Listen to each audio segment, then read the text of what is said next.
In 2022, astronomers made headlines with the discovery of Earendel, the most distant star ever observed, shining to us from nearly 13 billion light-years away.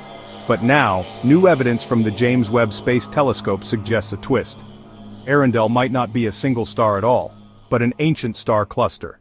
If true, this finding could reshape how we understand the early universe, and challenge the very idea of a single shining morning star at the edge of time. Earendel, whose name comes from Old English for morning star, was discovered in the Sunrise Arc galaxy by the Hubble Space Telescope. Through the cosmic magnifying glass of gravitational lensing, Earendel's light was stretched and magnified nearly 4,000 times by a massive galaxy cluster between us and it. Astronomers believed they had spotted a giant hot star, burning just 900 million years after the Big Bang. That would make it not only the farthest but one of the earliest stars ever detected. But science thrives on second looks. With its superior sensitivity, the James Webb Space Telescope turned its instruments, NIRCam and NIRSpec, on Earendel to test the star hypothesis. What Webb saw surprised astronomers. Earendel's spectral fingerprint didn't look like just one star. Instead, it matched what we'd expect from a globular cluster. A dense swarm of stars bound together by gravity. So, what's the difference? A single star would be extraordinarily hot and bright, millions of times brighter than our sun, and potentially with a smaller, cooler companion. But a star cluster, especially a globular cluster, would be a compact ball of stars, their combined light mimicking that of one super bright star when magnified by lensing. In fact, Earendel's smooth spectrum across different wavelengths fits far better with the blended light of many stars than with just one. Not everyone agrees the case is closed.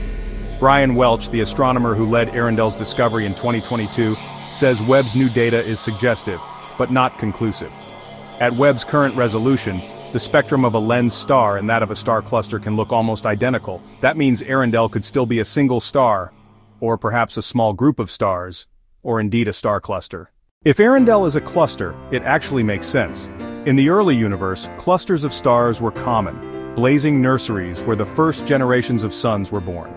It would mean that what Hubble spotted wasn't a lone survivor shining across time, but a window into the first star cities of the cosmos, giving us insights into how galaxies assembled their first building blocks. So how can we solve the mystery?